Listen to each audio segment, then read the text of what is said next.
वर्तमान में पूरा देश और प्रदेश बेरोजगारी, भ्रष्टाचार, भाई भतीजावाद, महंगाई, इन विषयों से बहुत परेशान है। अनुसूचित जाति, जनजाति, पिछड़ा वर्ग, अल्पसंख्यक, सवर्ण वर्ग, ये सब अपने अधिकारों से वंचित होते जा रहे हैं। इनको वो अधिकार नहीं मिल पा रहा जो अधिकार इनको मिलना चाहिए। तो यहाँ पर स्थानीय लोगों में काफी रोष है स्वास्थ्य को लेकर के। स्वास्थ्य की व्यवस्था यहाँ पर स्थिति सही नहीं है। यहाँ बहुत परेशानियां हैं। अभी कल ही हम लोग एक वासुदेव गांव गए थे, वहाँ पर लगभग 250 मरीज डेंगू के हैं। मैं कुछ युवाओं से बात कर रहा था, रोजगार को लेकर के काफी उनके मन में प्रश्न है। सरकारी क्षेत्र की नौकरियां तो पिछले 20 सालों में सरकार ने, भारतीय जनता पार्टी ने समाप्त कर दी।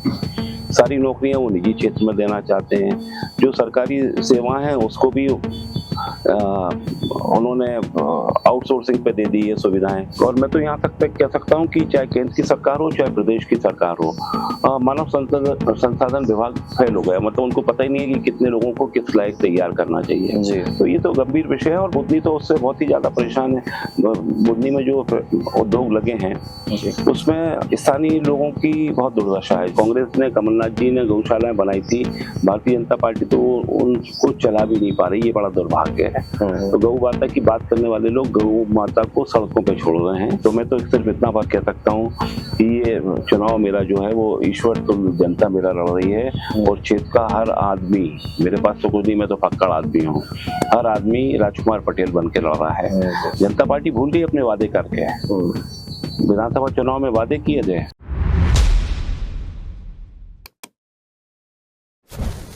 नमस्ते, मेरा नाम निखिल है और आप देख रहे हैं एनवाईएस इंडिया। हम लोग चूंकि मध्य प्रदेश में हैं, आप लोग जान ही रहे हैं कि मध्य प्रदेश में उपचुनाव की गर्मी तेज हो गई है। जिस तरीके से मौसम में गुलाबी ठंड बढ़ रही है, वैसे वैसे मध्य प्रदेश में जो उपचुनाव में 2 सीटें जिसमें विजयपुर और बुधनी है, वहां पर राजनीतिक गर्मी काफी तेज हो गई है क्योंकि समय कम है और 13 तारीख को इन सीटों पर वोटिंग होनी है। हम लोग चूंकि बुधनी में हैं और बुधनी में कांग्रेस के प्रत्याशी श्री राजकुमार पटेल जी हमारे साथ हैं और आज जानेंगे उन्हीं से क्या अब स्ट्रेटेजी अपनाएगी कांग्रेस और क्या उनका कार्य होने वाला है। दूसरी बात, मैं एक चीज आपको ये भी बता दूं कि मध्य प्रदेश में 1993 से 98 तक आप स्कूल एवं युवा कल्याण विभाग के राज्य मंत्री रहे हैं और बुधनी में 93 से 98 तक विधायक भी रहे हैं। तो सर, पहले तो आपका बहुत बहुत स्वागत है एनवाईएस इंडिया में। सबसे पहले मैं आपसे यही जानना चाहता हूं कि क्या तैयारी है अब कांग्रेस की। और मैं पहले आपको धन्यवाद देना चाहता हूं जो सुबह सुबह आपने मुझे पकड़ लिया जी। उपचुनाव है और उपचुनाव में हमारी पार्टी ने इसको लेके काफी पहले से तैयारियां चालू की थी जी। और इस बार हमारा पूरा चुनाव जो है वो एक विशेष रणनीति के तहत हमारे प्रदेश अध्यक्ष जीतू पटवारी जी के नेतृत्व में, उन्होंने पहले ही कहा था कि पंच प्रणाली पर लड़ना है जी। तो हम लोग कोशिश कर रहे हैं कि जो हमारे अध्यक्ष ने कहा है और जो हमारी पार्टी चाहती है उसी स्तर पर हम इस चुनाव को ले जाना चाहते हैं जी। और पंच प्रणाली से हर घर तक जाकर मतदाता भाइयों और बहनों के साथ संवाद करके हम उनका विश्वास जीत के उनसे उनका मत लेंगे। इस तरह का हमारा प्रयास चल रहा है। सर, देखा जाता है कि अमूमन कांग्रेस, जैसे कि हम लोगों ने हरियाणा में भी देखा और मध्य प्रदेश में भी देखा कि काफी सर्वे में और काफी आगे निकल जाती है, लेकिन आखिरी में क्या होता है कि वो थोड़ा सा कमजोर पड़ जाती है क्योंकि बहुत एनर्जेटिक चुनाव होते हैं। स्टार्टिंग में बहुत एनर्जी से कांग्रेस लड़ती है, लेकिन आखिरी में पता नहीं क्या परिणाम उनके पक्ष में नहीं आता। देखिए, मुझे ऐसा लगता है बहुत सारे चीजों का सम्मिश्रण हो गया अब जी। हम लोग चालू होते हैं, जनता समर्थन देती है, कार्यकर्ता चालू होता है, लेकिन मुझे लगता है कि देश में अब आम मतदाताओं को और सभी बुद्धिजीवियों को इस बारे में विचार करना पड़ेगा कि देश के चुनाव किस दिशा में जाने लगे हैं जी। और आजादी के समय तो ऐसी अवधारणा नहीं की होगी कितने महंगे चुनाव भी होंगे या हो जाएंगे। तो निश्चित रूप से कुछ ना कुछ सभी राजनीतिक दलों पर को भी इस पर विचार करना पड़ेगा। सर्वे फिनिशिंग, ये सब बातें आपकी सही है। जी लेकिन अब चूंकि बुधनी में लड़ रहे हैं जी तो निश्चित रूप से बुधनी हमारे लिए चुनौती का चुनाव है, और हम लोग कोशिश कर रहे हैं कि हम इसको अंत भी सब कार्यकर्ताओं के और नेताओं के साथ मिलकर जनता के समर्थन से अच्छा करें। बिल्कुल। आप बुधनी में हैं, हम लोग बुधनी में हैं और बुधनी से आप प्रत्याशी हैं। बुधनी के स्थानीय मुद्दे आपको क्या लगता है, विशेष करके जिनको लेकर के आप जनता के पास जा रहे हैं? क्या जनता आपसे मांग कर रही है, और आप अगर जीतते हैं तो फिर वो आप क्या करेंगे सबसे पहले? देखिए, उपचुनाव जो होते हैं जी सबको पता है कि ना एक सीट से बीजेपी की सरकार गिरने वाली, ना कांग्रेस की सीट आने वाली है। जी तो उपचुनाव में विशेष वही होते हैं जो प्रदेश के मुद्दे होते हैं और देश के मुद्दे होते हैं। जी वर्तमान में पूरा देश और प्रदेश बेरोजगारी, भ्रष्टाचार, भाई भतीजावाद, महंगाई, इन विषयों से बहुत परेशान है। आम आदमी की कसक है, आम आदमी समझ नहीं पा रहा कि हो क्या रहा है, चल क्या रहा है। जी वे अपनी भावनाओं की अभिव्यक्ति नहीं कर पा रहे हैं। पूरा प्रदेश हमारे उन वर्गों के लिए जिन वर्गों से हमारा संरचना है समाज की, अनुसूचित जाति, जनजाति, पिछड़ा वर्ग, अल्पसंख्यक, सवर्ण वर्ग, ये सब अपने अधिकारों से वंचित होते जा रहे हैं। इनको वो अधिकार नहीं मिल पा रहे जो अधिकार इनको मिलना चाहिए। तो मुख्य बात तो ये उपचुनाव में ये होती कि इसमें वो मुद्दे चलते हैं जो जनता की भावना होती। तो उपचुनाव में तो निश्चित रूप से जो प्रदेश की भावना है वैसी ही भावना हमारे बुधनी की भी है। स्थानीय मुद्दे कुछ जोड़ेंगे, कुछ हमारी बातें होंगी, कुछ हमारे विरोधी कहेंगे। लेकिन चूंकि बहुत लंबे समय से यहाँ पर लगभग 20 वर्षों 21 वर्ष हो गए आज, तो 20-21 वर्षों में हमारा एक यहाँ के लोगों ने देख लिया कि क्या हुआ क्या नहीं हुआ। तो अब मुद्दे और बन रहे हैं और बनेंगे। जी खासकर मैं अब चूंकि मैं जनता के बीच में जा रहा हूँ, हम लोग का चुनाव कवर कर रहे हैं काफी, चूंकि हम लोग इस समय अभी जहाँ भेरुंदा की यहाँ पर जगह पर है, भेरुंदा में है, तो यहाँ पर स्थानीय लोगों में काफी रोष है स्वास्थ्य को लेकर के। स्वास्थ्य की व्यवस्था यहाँ पर स्थिति सही नहीं है। दूसरा, शिक्षा को लेकर के यहाँ पर स्थितियां नहीं है। आप भी शिक्षा मंत्री रहे हैं, आपके कार्यकाल में आपने यहाँ पर किस तरीके से कार्य किए थे? ये बड़ा दुर्भाग्य है जी कि आजादी के इतने वर्षों तक भी अगर सरकारें जी जनता को रोजगार, शिक्षा और स्वास्थ्य की सुविधा उपलब्ध ना पड़े तो इसको दुर्भाग्य कहा जाएगा। जी और लगातार, और खासकर बुधनी विधानसभा में और सीहोर जिले के अंदर यहाँ का नेतृत्व प्रदेश के मुख्यमंत्री ने किया, यहाँ का प्रतिनिधित्व प्रदेश का इस क्षेत्र को मिला हो, वहां तो उम्मीद की जानी चाहिए कि यहाँ पे स्वास्थ्य सुविधाएं सुधरी मिलनी चाहिए थी। लेकिन यहाँ बहुत परेशानियां हैं। अभी कल ही हम लोग एक वासुदेव गांव गए थे, वहां पर लगभग 250 मरीज डेंगू के हैं। हमने कलेक्टर और एसडीएम साहब से कहा कि क्योंकि वहां के लोगों का कहना ये था कि जो मरीज डेंगू से प्रभावित हो गए, लगभग 70-80 लाख रुपए से ज्यादा उन लोगों का इलाज में खर्च हो चुका है लोगों का जी। और एक छोटी छोटी जांचों में 1-1 हजार रुपए लग रहे हैं। तो अगर छोटी छोटी जांचें भी नसरुल्लागंज, रेहटी, बुधनी, शाहगंज, बख्तरा में अगर नहीं हो रही और डॉक्टर नहीं है जी, तो ये तो निश्चित रूप से विफलता है सिस्टम की और सरकारों की जो सरकार में बैठे हैं। स्वास्थ्य पहला अधिकार है आम आदमी को कि उसको स्वास्थ्य सुविधाएं मिलना चाहिए। मुझे लगता है कि गौर करके किसी ने इसके पीछे नहीं पड़े। हम लोग पीछे पड़े थे, हमने उसकी प्रक्रिया चालू की थी, हमने चालू किया। नसरुल्लागंज का कॉलेज जब यहाँ पर खुला तो उसमें हम लोगों ने तैयारी करके पीछे पड़ के हम लोगों ने इस तरह का प्रयास किया कि यहाँ पे उस समय के हिसाब से हम सब लोग वो कर लें जिससे कि हम सारी सुविधाएं बच्चों के लिए हम शिक्षकों की व्यवस्था कर पाए।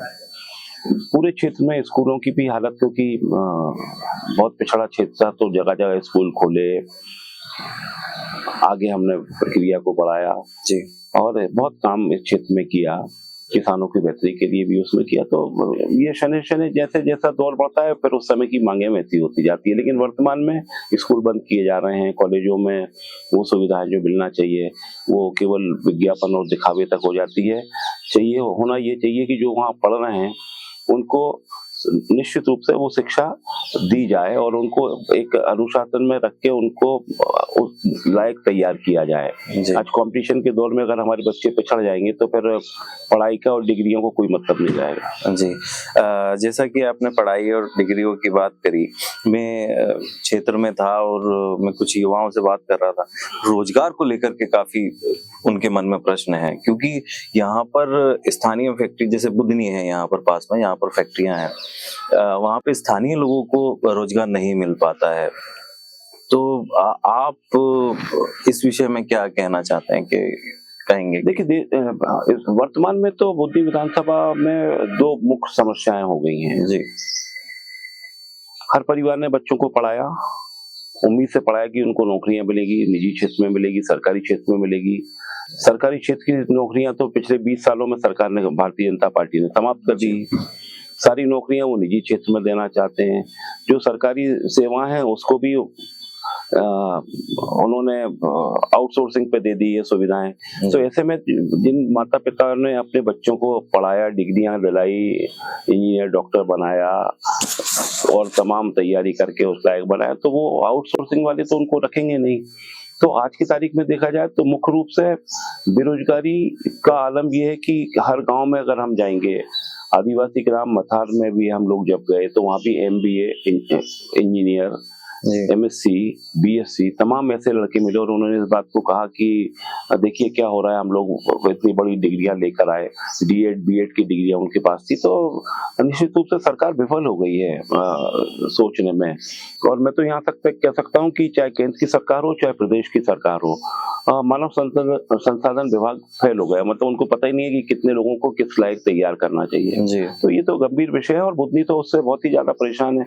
बुधनी में जो उद्योग लगे हैं उसमें स्थानीय लोगों की बहुत दुर्दशा है। जो थोड़े बहुत लगे थे उनको भी ये रहा कि वे भी ज्यादा लंबे समय तक वहां चल नहीं पाए। अच्छा। तो प्रयास ये होना चाहिए कि निजी क्षेत्र में आए, उसकी सब्सिडी होना चाहिए थी, ताकि कम से कम कुछ तो और रोजगार का सृजन होता। जो फैक्ट्रियां लगी वो ऐसी है कि उनका अपना कैंपस है और उनकी अपना एक संसार है, उससे बाहर उसका रोजगार से आम आदमी को कोई उसका लेना देना नहीं है। तो खैर ये बात तो है। दूसरी बात सर, मैं आपसे ये पूछना चाह रहा था कि जैसा आपने रोजगार और उसके बारे में बात करी, स्वास्थ्य के बारे में बात करी, शिक्षा के बारे में बात करी, आपका प्रयास क्या रहेगा इसमें? जैसे कुछ आपने सोचा होगा कि जैसे ही हम लोग अगर आते हैं सत्ता में, तो देखिए बहुत सारी विषय हैं, दो तरह से अपन अलग अलग करके उसको देखें। जी। एक एजुकेटेड अनएम्प्लॉयड और एक अनएजुकेटेड अनएम्प्लॉयड। जी। इन दो का अंतर करके उस लाइन के ऊपर हमको एक ढांचा तैयार करना पड़ता है। एक बहुत बड़ा वर्ग अब फिर से खेती से जुड़ना चाहता है। जी। देश में लोगों को समझ में आ गया कि खेती भी एक बहुत अच्छा काम हो सकता है। सरकार के बड़े बड़े दावे भारतीय जनता पार्टी के रहे, लेकिन वो केवल नारों तक सीमित हो गए। जी। हर आदमी कुछ न कुछ अच्छा करना चाहता है। तो अच्छा ये होता कि MSME डिपार्टमेंट जो है उसको मजबूत किया जाता, लोगों को प्रेरित किया जाता और केवल विज्ञापन और भाषणों तक ये विचार नहीं होते, वैसा माहौल बनाया जाता तो कुछ लोगों को वहां लगाया जा सकता है। जी। साथ साथ हम देखते हैं कि खेती से लोग आजकल बहुत जुड़ना चाहते हैं, लोग खेती करना चाहते हैं, अच्छी खेती कर रहे हैं। और खासकर हमारे बुधनी विधानसभा में तो नौजवानों ने अपने स्वयं के पुरुषार्थ से क्रांति ला दी है। जी। तो इसको और बढ़ाया जा सकता है, रोजगार का सृजन होता है, खेतों में काम करने वाले हर आदमी का पेट पलता है। जी। कीट पतंगे तक पलते हैं खेती। नहीं वो तो है। क्या तो आप भी खेती करते हैं क्या? आप स्वाभाविक रूप से। अच्छा, तो आपने कुछ खेती में कुछ नया करने के प्रयास किया? आप देखिए, मैं असल में फुल टाइमर हूँ, तो मैं सार्वजनिक जीवन में हूँ, तो हम लोगों ने जो कुछ किया है वो हमारे जो पुश्तैनी तरीके से करते आ रहे हैं वो अच्छा। किया। खेती एक ऐसा है कि जो सेहत ले उसकी खेती है। अच्छा। तो अब मैं सार्वजनिक जीवन में हूँ तो बहुत ज्यादा प्रयोग मैं नहीं करना चाहता क्योंकि किसान प्रयोग नहीं कर सकता। हाँ उसकी एक सीमा है, उसकी सोच है कि मैं यहाँ से आगे जाऊंगा तो मुझे नुकसान ना हो जाए जी। क्योंकि एक रोटेशन है, उस रोटेशन को कोई भी क्रॉस नहीं कर सकता। अगर अभी मक्का कटा है तो अभी बखरनी करनी है, अभी बोनी करनी है, फिर अगली फसल के लिए तैयारी करनी। तो वो अगर तुम वो कहावत है ना कि अषाढ़ का चूका किसान और डालते चूका बंदर, हाँ। फिर वो कहीं का नहीं रहता। तो किसान वो खेती बहुत अच्छी कर सकता है जो फुल टाइम उसको सहत रहा हो। ठीक है सर, ये तो रही बात। ये अब मैं खास मुद्दे पे आता हूँ कि 1992 में एक उपचुनाव हुआ, 2006 में उपचुनाव हुआ और अब 2024 में उपचुनाव होने वाला है। तीनों बार में आप प्रत्याशी थे, तीसरी बार में आप फिर से प्रत्याशी हैं। क्या सोचते हैं, क्या दिमाग में आता है कि जब ये तीनों बार, क्योंकि सत्ता उस समय तीनों बार भारतीय जनता पार्टी की थी, अब फिर से सत्ता होने की है प्रदेश में और उपचुनाव में फिर आप सामने हैं मैदान में, तो क्या मतलब स्ट्रेटेजी फिर अब अपनाएंगे इस बार? देखिए, ये इस बात पे तो मैंने गौर ही नहीं किया जिस बात को आपने उठाया। मैं तो कांग्रेस का एक छोटा सा कार्यकर्ता हूँ और मुझे अभी भी नहीं मालूम था कि मुझे चुनाव लड़ना है। मुझे 2006 में भी ये कहा गया था कि तुम दिमाग मत लगाना जी। 92 भी मुझे नहीं मालूम था कि मुझे चुनाव लड़ना पड़ेगा। लेकिन पार्टी और हमारे कांग्रेस के कार्यकर्ता और जनता का जो भी सर्वे पार्टी ने किया होगा, उसके बाद मुझे पार्टी ने चुनाव लड़ने का आदेश दिया। तो मेरे लिए तो पार्टी का हर आदेश सर माथे पर होता है। अच्छा, तो आप लड़ रहे हैं, अच्छा लड़ रहे हैं, कोशिश कर रहे हैं, प्रयास कर रहे हैं, सीमित संसाधन में भी आम जनता तक पहुंचने का कोशिश कर रहे हैं जी। तो उपचुनाव का लेकिन एक बड़ा अलग जिम्मेदारी होती है, पूरे जनता की आवाज को लेकर आगे तक जाना, उन विषयों को चुनना जिन विषयों पर आज सरकार का ध्यान केंद्रित करना है। क्योंकि ये चुनाव के समय जब पूछा जाता है कि क्या हो रहा है, क्या होना चाहिए, तो आज परेशान है। ग्रामीण क्षेत्र में भी देखिए आप, कौन बात करेगा अनुसूचित जाति जनजाति के भाइयों के बच्चों के रोजगार की? सरकार के कानों तक कैसे आवाज जाएगी? कहावत है ना कि नक्कार खाने में तूती की आवाज सुनाई नहीं देती। तो अभी वर्तमान में जो लोग सरकार में बैठे हैं उनको तो सब हरा हरा दिख रहा है। हालात बहुत खराब हैं और जनता कब क्या फैसला दे दे ये कुछ कहा नहीं जा सकता। तो हम कोशिश कर रहे हैं उपचुनाव के माध्यम से ही जनता की आवाज बने। आखिरी में सर 2 सवाल मैं और पूछना चाहता हूँ। पहले तो क्योंकि उपचुनाव है और सत्ता भारतीय जनता पार्टी के पास है, प्रशासन उनके पास है, क्या लगता है आपको कि इसका भी कुछ उपयोग होता है, कि इसमें कुछ नुकसान होता है आप लोगों को, जैसे जब आप विपक्ष में रहते हैं? स्वाभाविक रूप से जी। और देश में लोकतंत्र जिस दिशा में, और खासकर इन उपचुनाव में जा रहा है जी, मुझे लगता है कि बहुत बड़ा रोल हो गया अब इसमें जी। ऐसे कैसे हो सकता है कि 99.77% वोट किसी मतदान केंद्र में पड़ जाएं?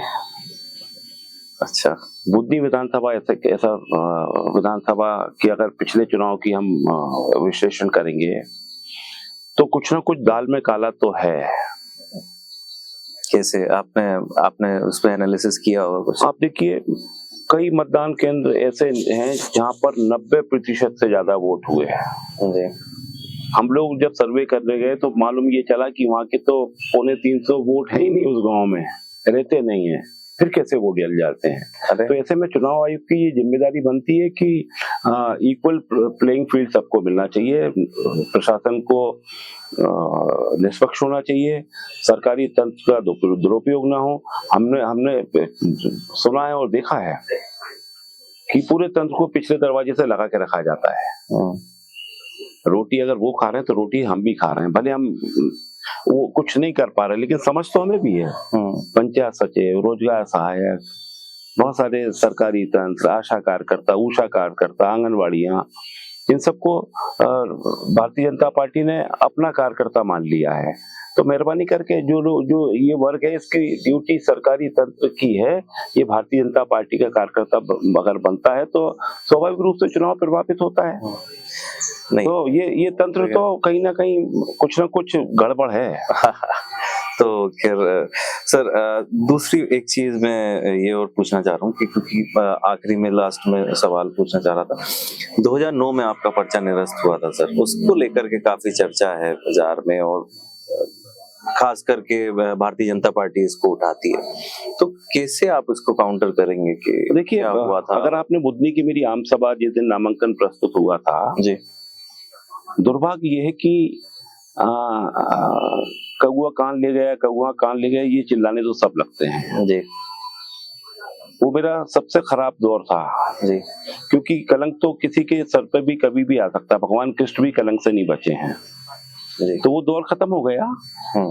पार्टी में भी और हाईकोर्ट तक हमारी जो लड़ाई चली थी कि जिस तरीके से नामांकन रद्द हुआ था उसको लेके मैं हाईकोर्ट गया, सुप्रीम कोर्ट गया, और सुप्रीम कोर्ट से फिर बाद में अगला लोकसभा हो गया था तो सुषमा स्वराज जी ने कहा कि अब अगला चुनाव होगा इसलिए अब असरहीन इसको घोषित कर दिया जाए, तो मेरी याचिका को इन्फेक्शियस डिक्लेयर कर दिया। तो बहुत सारी चीजें कोर्ट में क्लियर हो गई थी, आम आदमी को तो कुछ मालूम नहीं रहता ना जी। और वैसे भी देखा जाए तो हमने देखा कि भगवान कृष्ण भी कलंक से नहीं बचे हैं। श्यामंतक मणि की चोरी भगवान कृष्ण ने नहीं की थी, लेकिन जब श्यामंतक मणि मिली थी तो साथ में जामवंती भी मिली थी।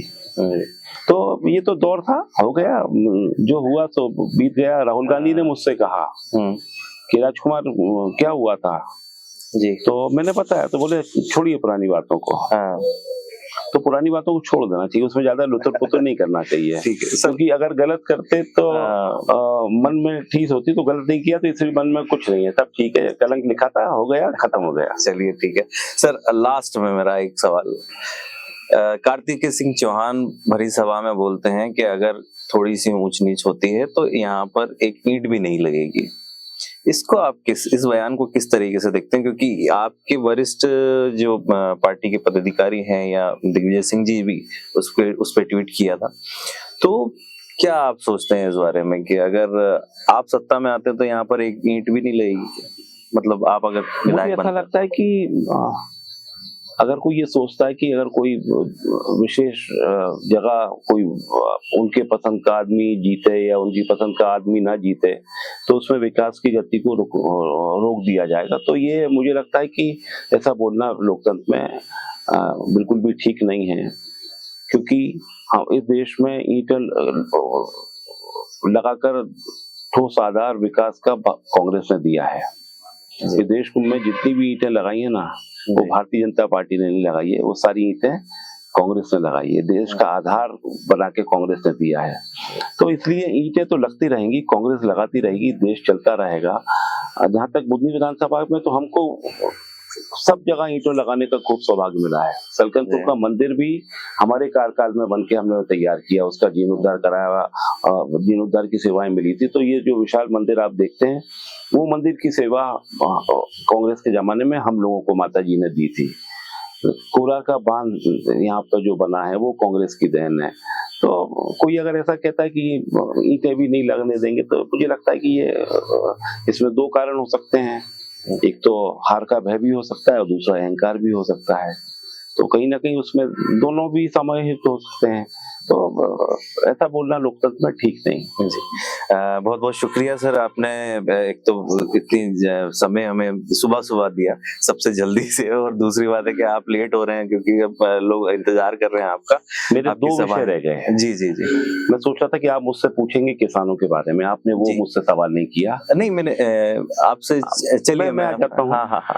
आज हमारा ये पूरा बुधनी विधानसभा क्षेत्र है ना जी, इसको हम कह सकते हैं कि ये मिनी पंजाब भी ये बनाया जा सकता है जी, वो बन सकता है। यहाँ के किसानों में पुरुषार्थ है, वो करना चाहते हैं, वो उनमें ललक है। तो इसको लेके भी एक बहुत समय पहले से दिमाग में एक कार्य योजना चल रही है, और क्योंकि एक लंबे समय से मुझे भी मौका नहीं मिला, 93 से 98 एक बार मौका मिला, चीजें वहीं की वहीं दिमाग में रखी रही। अगर मौका मिलता है तो निश्चित रूप से हमें इस बात में विचार करना पड़ेगा। अगर आपको याद हो कि एक पदयात्रा हमने नर्मदा के पानी को लेकर चलाई थी, जिसमें हमने कहा था कि नर्मदा को पानी में कोलार में डाला जाए जी, ताकि कोलार का पानी हमारे किसानों के लिए जो डैम बना था वो हमारे किसानों के काम आए, और भोपाल में पीने की पानी की व्यवस्था के लिए उसमें से जो लेना उतना पानी हमारे उस डैम में हम किसानों को मिले। तो बहुत दिनों से दिमाग चल रहा है। तो एक तो ये कि यहाँ हमारा किसान तीसरी फसल के लिए उसको सिंचाई की सुविधाएं नहीं मिल पाती जी, कभी बिजली का संकट, नहरें बंद हो जाना। जी, तो हम लोग चाहते हैं कि अगर मौका मिला, जी, पहले से इसलिए बोल रहा हूँ कि कम से कम सब लोगों के मन में विचार आता है, सभी दलों के मन में विचार आना चाहिए, तो एक व्यापक विचार बनता है, तो किसानों का अगर भला हो सकता है तो हमको सोचना चाहिए। जी, कोलार के पानी को, नर्मदा के पानी को उठा के कोलार में डाला जाना चाहिए। जी, कोलार का पानी तीसरी फसल के लिए रेती नसुलगन क्षेत्र के किसानों को दिया जाना चाहिए ताकि मूंग की फसल में भी उनको पानी मिल पाए। जी, नर्मदा के उस पार नर्मदापुरम जिला है जी, आप वहाँ के किसान को देखिए, उनको तीसरी फसल के लिए पानी मिलता है तो वहाँ ज्यादा प्रॉस्पेरिटी है। जी, तो हम लोग की ये मांग भी रहेगी और हम लोग प्रयास भी करेंगे कि कोलार का विस्तार हो। जी, दूसरा, गौ माता और बेरोजगार, ये दोनों सड़कों पे है, जी, इनको नहीं छोड़ना चाहिए। और गौ माता की रक्षा का पहला दायित्व होना चाहिए, वो सड़कों पे भटकती हैं जी, आज हमारे, और खासकर अपने इस क्षेत्र की तो पहचान बन गई है। जी, तो लोगों को प्रेरित भी किया जाना चाहिए कि गौओं को कैसे हम लोग पालें या कैसे उनको गौशालाओं में रखें। कांग्रेस ने, कमलनाथ जी ने गौशालाएं बनाई थी, भारतीय जनता पार्टी तो उनको चला भी नहीं पा रही, ये बड़ा दुर्भाग्य है। तो गौ माता की बात करने वाले लोग गौ माता को सड़कों पे छोड़ रहे हैं, देख नहीं रहे हैं। मैंने किसी से पूछा था तो उन्होंने कहा भैया पहले हर पंचायत के में एक कांजी हाउस होता था, जी, जो भी पशु ऐसा होता था वो ले जाके पशु को बंद कर देते थे, फिर जिसका जो पशु होता था वो लेने के लिए आता था तो पंचायत की रसीद काटती थी। जी, फिर कांग्रेस के जमाने तक वो चली, फिर बीजेपी की सरकार आई तो सारी पंचायतों से कांजी हाउस खत्म हो गए, जी, बड़ी बड़ी पंचायतों में होते थे। फिर लोगों ने कहा कि क्या होगा, बोले भैया वो गौ माता को आजाद कर दिया। जी, कांजी हाउस खत्म करने का ये मतलब है कि गौ माता को आजाद कर दिया। फिर बोले आप गौ माता का क्या होगा, बोले हमने चौड़ी चौड़ी सड़कें बना दी, अब सड़कों पे बैठेंगी। तो वो हालात बने हैं।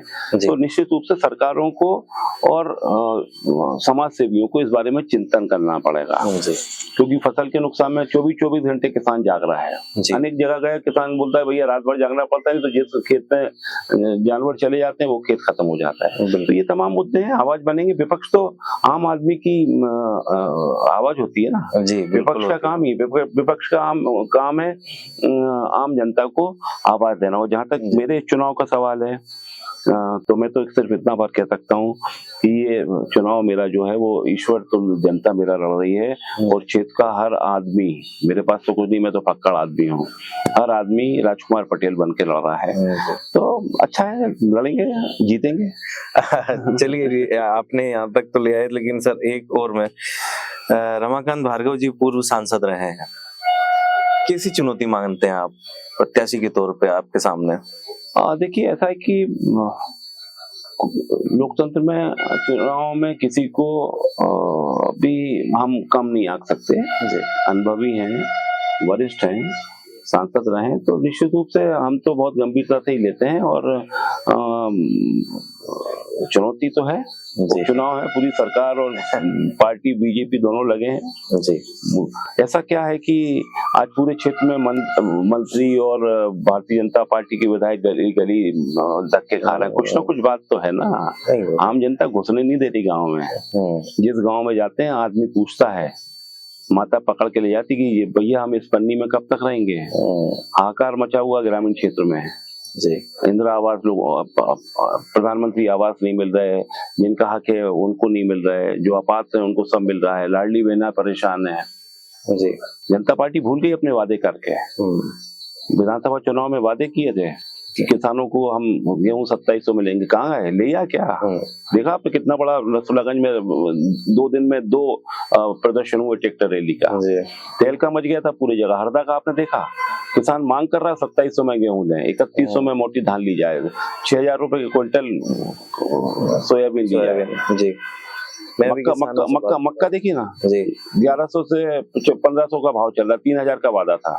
जी लाडली बहना आदि को मिला नहीं है, और हमने तो कहा है कि जिन बहनों को नहीं मिला उनके लिए लड़ाई राजकुमार पटेल लड़ेगा, जी। और जो बाकी जिनको मिल रहा है उनको 3000 रुपए सरकार दे, उसकी लड़ाई हम लोग लड़ेंगे। तो हम लाडली बहनों की लड़ाई ना, क्योंकि वो योजना तो वो कांग्रेस की है, बिल्कुल जनता पार्टी ने तो उसको चुराया था। घोषणा पहले हो गई थी। हाँ, कांग्रेस की थी वो योजना, कांग्रेस की। कर्नाटक, तेलंगाना, हिमाचल में ऑलरेडी चल रही है वो, जी। इससे पहले से चल रही है। अच्छा। तो जैसे यहाँ चुरा के लागू किया वैसे महाराष्ट्र में हो गए। अब देखना ये है,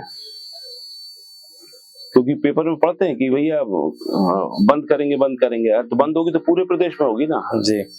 क्या ऐसा तो नहीं हो सकता केवल बुद्धि में बंद करेंगे। जी मतलब आपको ऐसा लगता है कि जो विपक्ष या आपके सामने भारतीय जनता पार्टी है वो ये कह रही है कि अगर आप जीतते हैं तो ये योजना बंद हो जाएगी, ऐसा आप कहना चाह रहे? गांव गांव में महिलाओं को धमकाया जाता है अच्छा कि अगर कांग्रेस को वोट दिया तो योजना तुम्हारा नाम कट जाएगा, अच्छा ऐसा बोला जाता है।